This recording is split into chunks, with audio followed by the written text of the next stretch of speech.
Hello, my friends. Welcome back to Beauty, Business, and Mind podcast. It's been almost a month off. So if you want to know a little bit of the tea, what's going on in the life. So it has been a lot of work. So I just finally moved into my new place, and there's been lots of shifts and changes with my business, and I've been giving back more to my community. So that means a little bit less time for this. And I have been really thinking I needed some time to realign myself, refocus the energy, and come back and take a break. So I really, instead of just publishing episodes and putting stuff out there, I really decided to just take a step back, really tune in to what you were needing, to what the feel was out in the atmosphere, in the air, not just on social, but really in business, what I'm seeing around me in regards to businesses on the news. So I just really want to also take time to just focus back inward, to go back into the nature and go on walks and just really tune in back into what was really this podcast about, which is about beauty, it's about business, and it's also about the mind.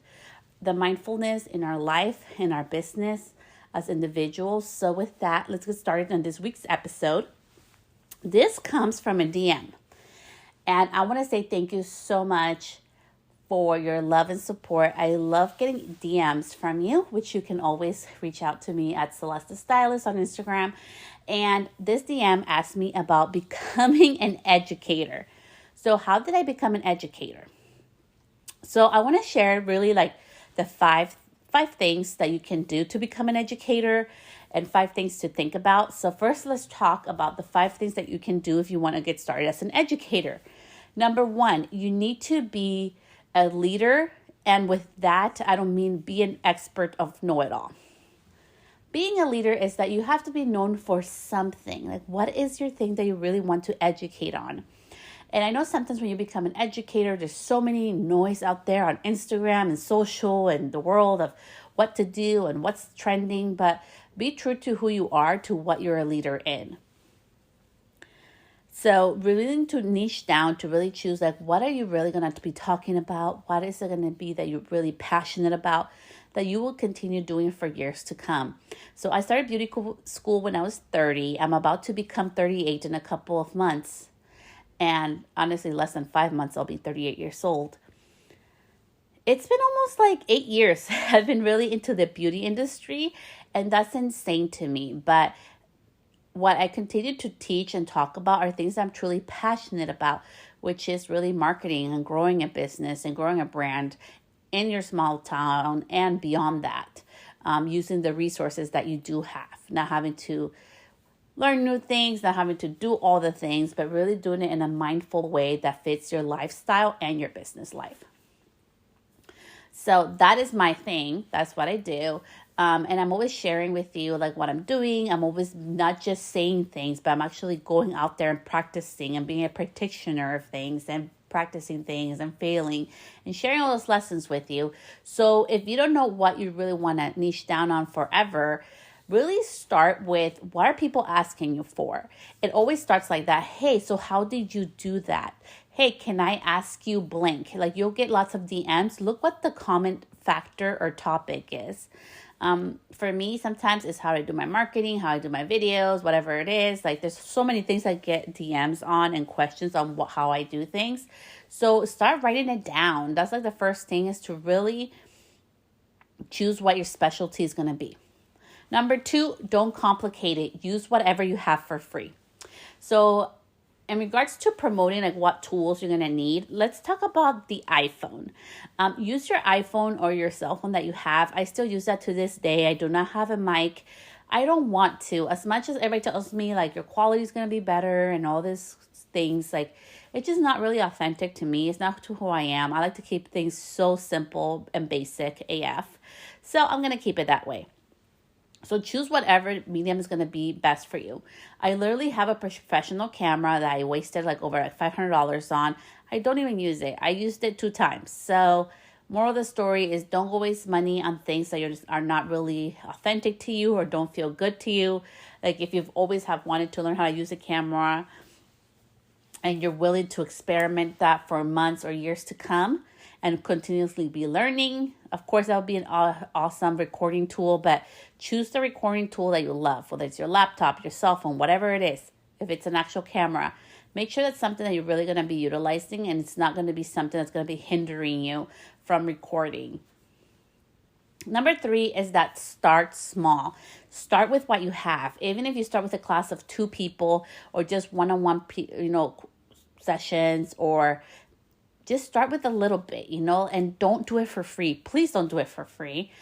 So as we say about starting small, don't devalue yourself. Just because you're starting barely in this does not mean that you're a novice or you're brand new at your craft. People are looking at you as an authority already. So make sure that you charge, even if it's like a minimal amount. It's so important that you start small. And, my hot tip number 4 is charge for your, time, charge for your expertise. You can be somebody who's been in the industry for 10 years, has never taught a class, but clearly if you have 10 years of experience doing something, that is of value. And as well as if you're brand new, please don't devalue yourself. Even in the beginning, I have done many things for free when I was barely in beauty school as a student to get opportunities to see salons and things like that. But, after a while, after I graduated, it was no longer just like free exchange of just all the time of only money, of time for, knowledge. It was really of like, okay, so I can get this experience for knowledge, but also here is some type of form of payment, whether it was product or a shout out or whatever the heck it was, as I was building up myself. So really make sure that that you start charging for your value, okay? Whether you're brand new out or you have 20 years under the belt, but you've never taught, please don't devalue yourself. Nobody appreciates free. I know this podcast is free, and there's some of you that have done amazing things in your business just off this podcast, which I love because I'm literally sharing with you what I'm doing. I'm not gatekeeping, so I'm sharing with you. And some of you are doing amazing things by actually taking action with the knowledge. But something that I've learned the hard way is that giving for free is not always the best thing to do.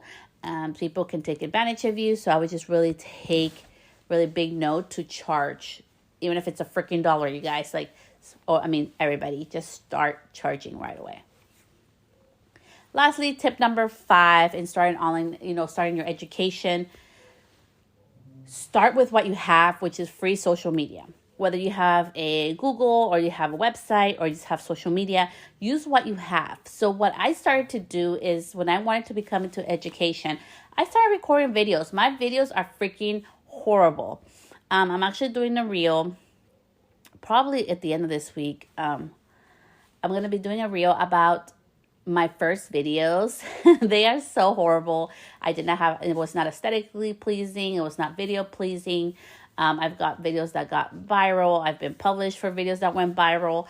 And they were the most horribly pixelated or not best audio or production videos that I've ever created. And I want to share that with you because it can happen to you too. You do not need to be aesthetically pleasing and beautiful and perfect and curated like somebody who has been in the education world for the past 10 years. I am not going to look like somebody who's been doing this for 10, 15, 20 years. I'm not. And I am perfectly okay with that. And when you go into the education realm, remember, you're not for everybody. You're not trying to attract everybody. You want to attract people that are attracted to your learning style, to how you teach, to who you are, to, the things that you want to share with everybody else. So make sure that you really are, when you're going to become an educator, that you're really willing to have an open heart and to know that you're not going to be for everybody. Just like pizza is not for everybody. The same thing goes with education. You're going to attract your own people, and that's beautiful. And you need to be strong enough to, when people are disrespectful or want to disagree with you, to be okay with that.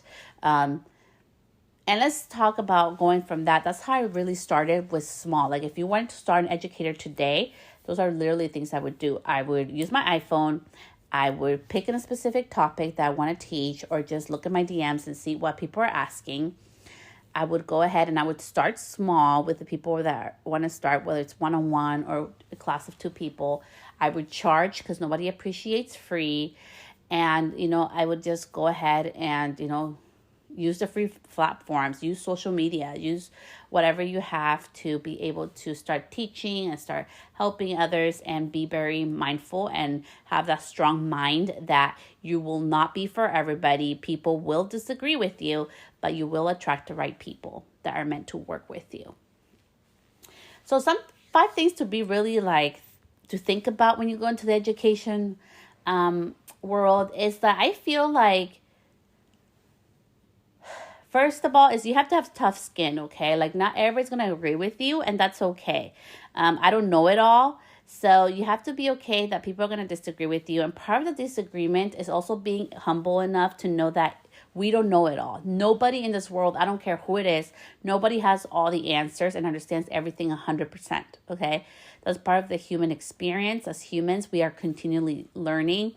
So knowing that, nobody knows it all, make sure that hey, I can always learn, and you're always allowed to say, that is an amazing question. Let me look into that. I'll get back to you.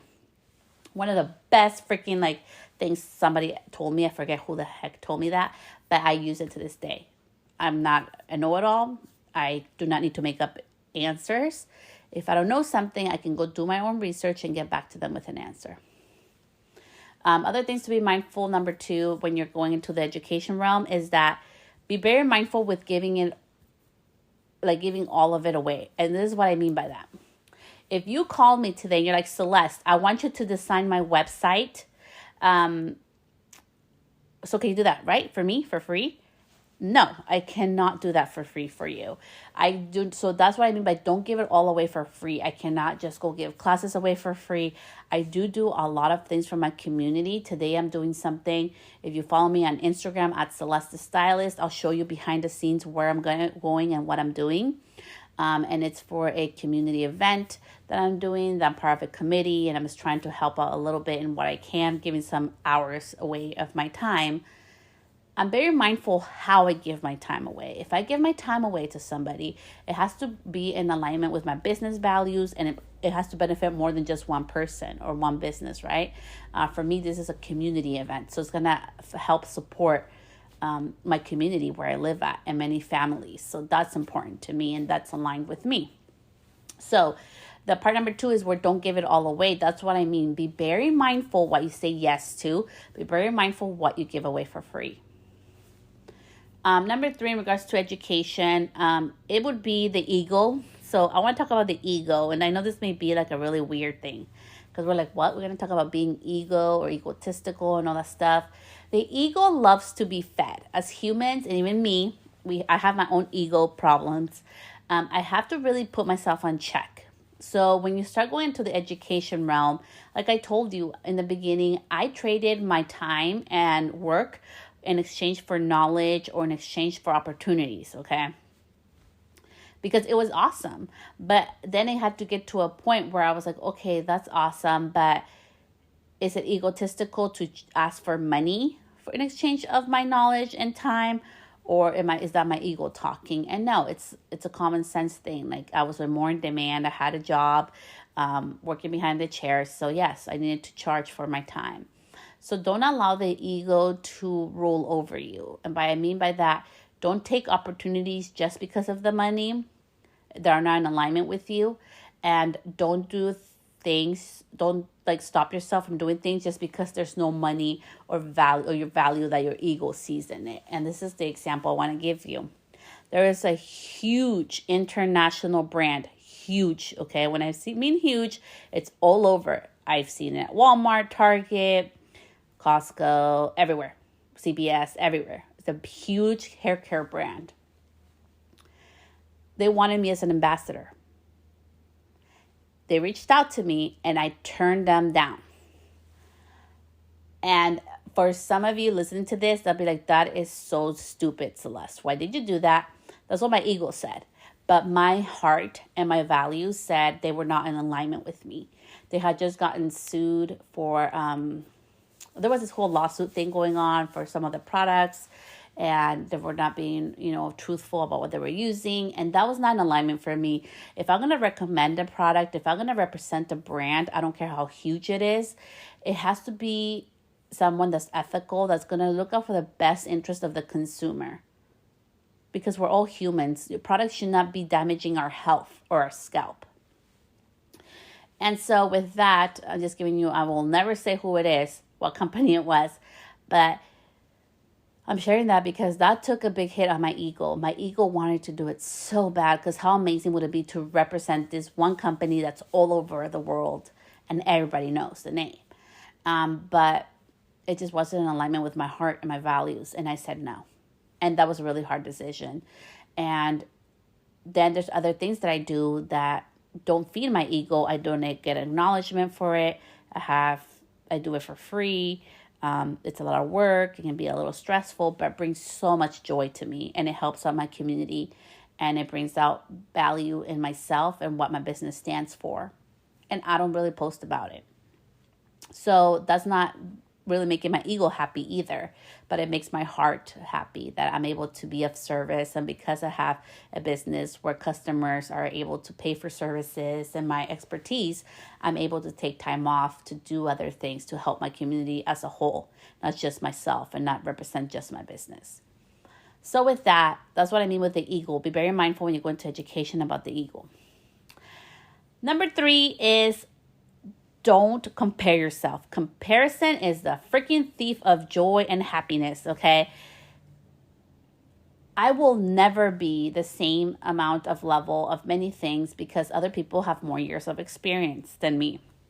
Whether it's doing a podcast, doing videos, editing, whatever it is, speaking. Please don't compare yourself to others. Don't compare yourself to anybody, because we're all constantly learning and growing.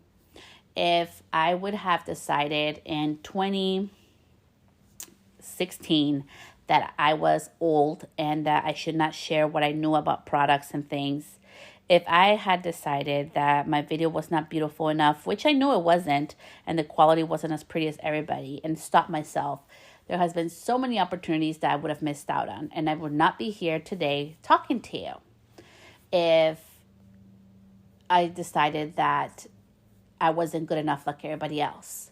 If I decided that even for this podcast, taking some time off to really refocus and then realign my values and myself and my voice to what really matters and what's helpful for you as well as for me as a human, and sharing my voice with you today, if I was so focused on I'm not good enough because all these bigger podcasters are releasing 2 episodes a week and I'm going to take a little time off, I wouldn't be able to give this new fresh perspective that my podcast needed, that I needed for my business as my new season is changing, as my business is changing.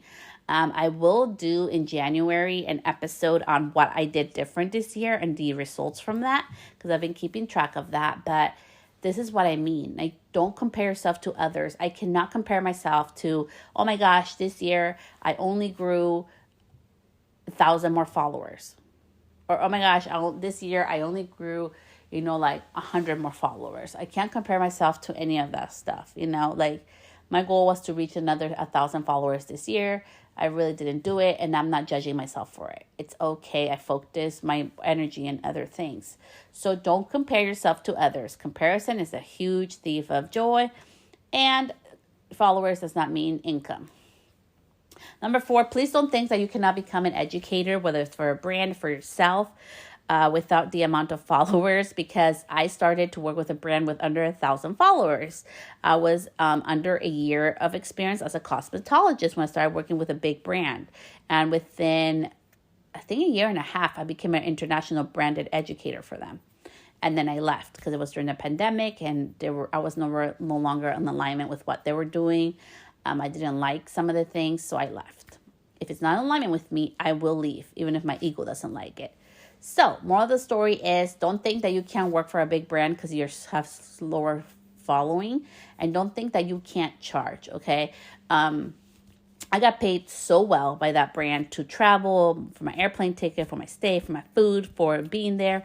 So I've learned that, you know what, even if they are willing to pay me that much for us, a newbie, look how much worth you have now, many years in, right? Same thing goes for you. So please don't devalue yourself in that regards, and don't allow the amount of followers to stop you.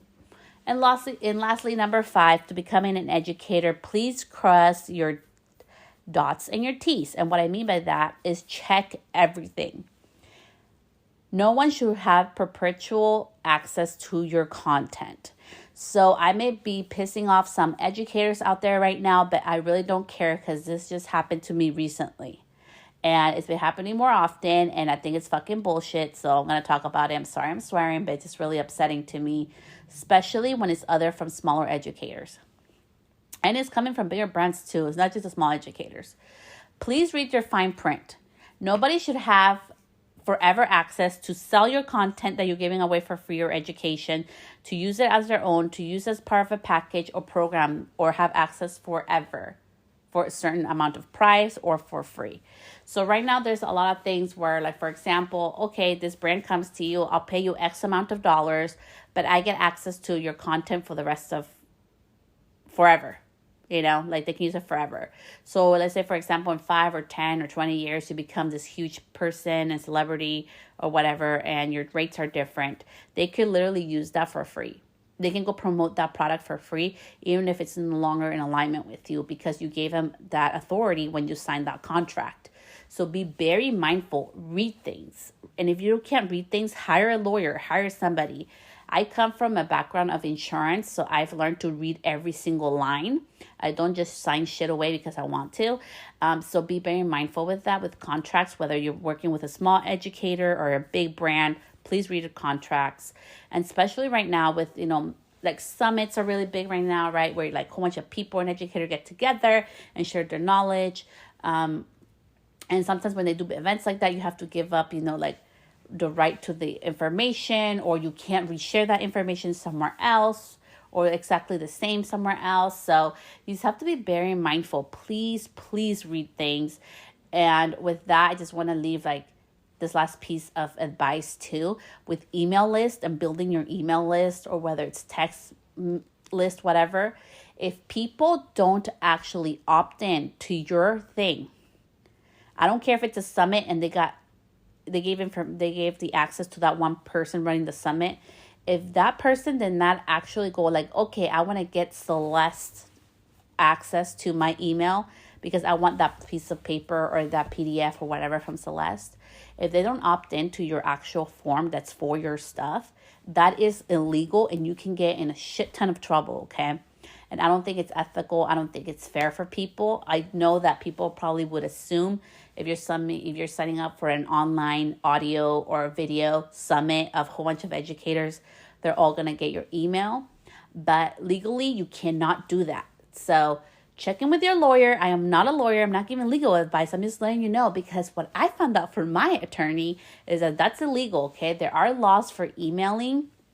So be very mindful. Feel free to just DM me. Like, my inbox is always open for you. And I just want to say that if you want to become an educator, don't stop yourself. There's no age limit. There's no size. There is no ethnicity or anything that you have to be. Now more than ever, with diversity, being so open to everybody, you are here. You can be talking about the same thing I talk about. You can be talking about haircuts. You can be talking about hair color, about styling, and you may think there is 20 million educators out there on that. Somebody needs to learn that from you. Don't diminish your light. Don't diminish your possibilities for your life just because it's already being done. On the contrary, that should be an example for you that it can be done. I remember when I started my mobile salon, I was like, oh my gosh, I'm going to do this course on mobile salons and everybody's going to buy it. And many people are interested in starting their mobile salons. You'd be surprised how many actually do it. I think out of all the people I've talked to, only 4 of them have actually ended up finishing up their mobile salons and have them.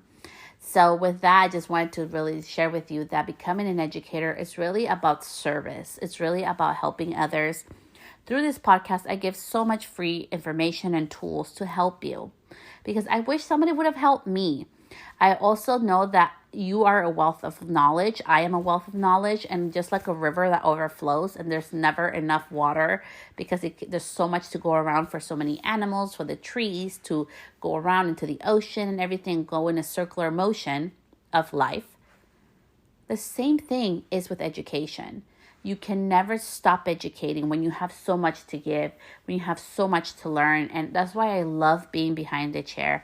That's why I love having two businesses, one that's bridal and one that's, hair color and haircuts and just, more education wise, because it teaches me. I get to learn from the real mistakes, and I also get to share them with you on this podcast. And that's a beautiful thing. I get opportunities to not solely work with beauty businesses, but also other type of businesses, and really help them to start moving forward, moving that needle forward, and knowing that I can't do the work for them. Remember, as an educator, it's your job to be the light, the guide, like a lighthouse, to guide the boats towards them. You're doing the same thing. You're being a light for your students, but you cannot do the work for them if they're not ready, if they're not willing, if they don't want to. It does not make you a bad educator if they don't take action. So my final and most important tip for you today, if you decide that you want to become an educator, is be patient, but most importantly, take action. Share. Don't get scared. Don't stop yourself because you feel you have nothing to say. It may sound counterintuitive and kind of like hypocritical since I've been taking a break. I take breaks because that's what helps me thrive in my business. I take breaks because I need them. I am a human, and it's okay to take a break from the podcast. It's okay to take a break from the website sometimes or from business and take time for my family. Right now in this season of life, it's been 17 years since I spent a Christmas with my sister, my mom, and I all together. 17 years. So, of course, I am savoring this time. I am working, not as much, but I am working as well behind the chair. But I'm taking time for what matters to me. 17 years since I've had a Christmas together with my mom and sister. That's a big deal. So I'm enjoying it. So don't be ashamed that you're in a different season. Don't be ashamed of doing something different. And on the contrary, I feel like the more that you show in your education who you are, you teach with your style, you talk the way that you are, you have your mannerisms, you're true to who you truly are, and you showcase that on video and in your voice, the more abundance that can come to you, the more you will attract the right people, and there will not be a burnout because you know that you're being authentic, you're being real to who you are, and people can see that, people can feel that. I really hope you enjoyed this episode. Thank you so much, love, and I'll see you back here next week. Bye, love.